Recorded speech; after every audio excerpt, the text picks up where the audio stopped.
ಹಂಚಿ ಬೆರಗುವ ತಾನೆ ಅನುಬಂಧ ಅಂದ್ರೆ ಹಿಂಗಾಂತಾನೆ ನೀರಂಗೆ ಬೇರಂಗೆ ಅಣ್ಣ ತಂಗಿ ಸಂಬಂಧ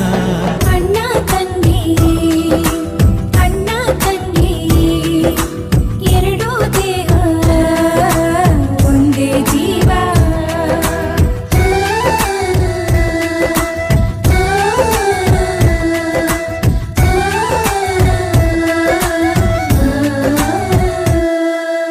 ತಂಗಿಗೆ ಜೀವ ಕೊಟ್ಟಿರೋ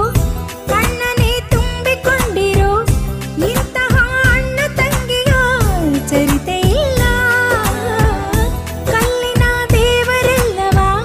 ದೇವರೇ ಅಲ್ಲ ಅನ್ನುವ ಅಣ್ಣನೇ ದೇವರೆನ್ನುವ ತಂಗಿ ಇಲ್ಲ ಚರಿತೆ ತಿದ್ದಿ ತೀಡೋಕೆ ಬಂದೋರು ಈ ಅಣ್ಣ ತಂಗಿ ನಮ್ಮೋರು ನಿಮ್ಮೋರು ಮಮತೆಗೆ ಕರುಣೆಗೆ ಇವರದೇ ಹೆಸರಿಟ್ಟು ಕಳಿಸಿದ ಭಗವಂತ